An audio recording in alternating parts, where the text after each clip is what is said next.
예수님을 깊이 생각하는 하루 되길 기도합니다. 히브리서 1장부터 3장을 읽습니다.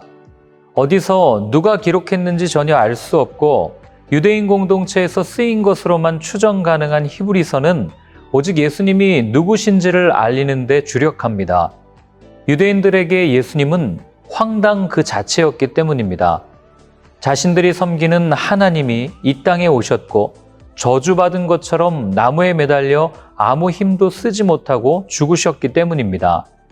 그래서 히브리서 저자는 예수님이 왜 기다리던 메시아인지 또한 그분께 나아가야 하는지를 설명합니다. 히브리서의 저자는 예수님의 유일무이하심에 관하여 간단하지만 강력한 선언을 함으로써 말문을 엽니다. 하나님께서 옛날에는 예언자들을 통하여 여러 번에 걸쳐 여러 가지 방법으로 우리 조상들에게 말씀하셨으나 이 마지막 날에는 아들을 통하여 우리에게 말씀하셨습니다. 하나님께서는 이 아들을 만물의 상속자로 세우셨습니다. 그를 통하여 온 세상을 지으신 것입니다. 오래전 하나님의 예언자들은 유대인들에게 역사를 통해서 말했습니다. 그러나 지금 하나님은 모든 사람에게 직접 말씀하시기 위해 아들을 보내셨습니다. 이 아들은 우리의 죄를 씻어주시고 만물을 다스리시는 권세를 받으셨습니다. 천문단은 예수님이 천사들보다 크심을 말합니다. 여러 인용 말씀을 통해서 히브리서 저자는 천사들이 그리스도를 경배한다는 점을 보여줍니다. 당시 유대인들 중에는 천사를 숭배하는 이들이 있었습니다. 하나님의 메시지를 전달하는 천사를 마치 신의 대리자처럼 섬긴 겁니다. 그러나 천사들은 영일 뿐 이 경배의 대상이 아닙니다.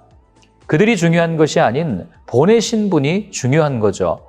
그래서 히브리서 저자는 반복적으로 천사보다 뛰어난 그리스도에 대해 입증합니다.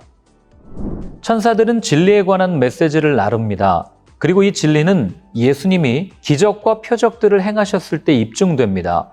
가장 놀라운 일은 천사들보다 뛰어나신 그분이 인간의 모습을 취하여 이 땅에 오셨고 죽으셨다는 것입니다. 그분은 사람이 되셨기 때문에 사람을 전적으로 이해하실 수 있는 분이십니다. 히브리서는 죽음을 경험하지 않는 영적 존재인 천사보다 예수님이 뛰어나시다고 선언합니다. 그런데 왜 예수님은 천사들보다 못한 존재로 이 땅에 계셨을까요? 죽음을 맛보려 하셨기 때문입니다. 죽음에 매여 종노릇하는 사람들을 해방시키고 참 생명을 전해주시기 위해 사람이 겪는 가장 큰 고통인 죽음을 맛보신 겁니다. 이것이 무엇을 의미할까요? 예수님께서 사람이 겪는 모든 고난을 도우실 수 있다는 말입니다. 가장 큰 고난인 죽음에 동참하셨기 때문이고 그 어려움을 이겨내셨기 때문입니다.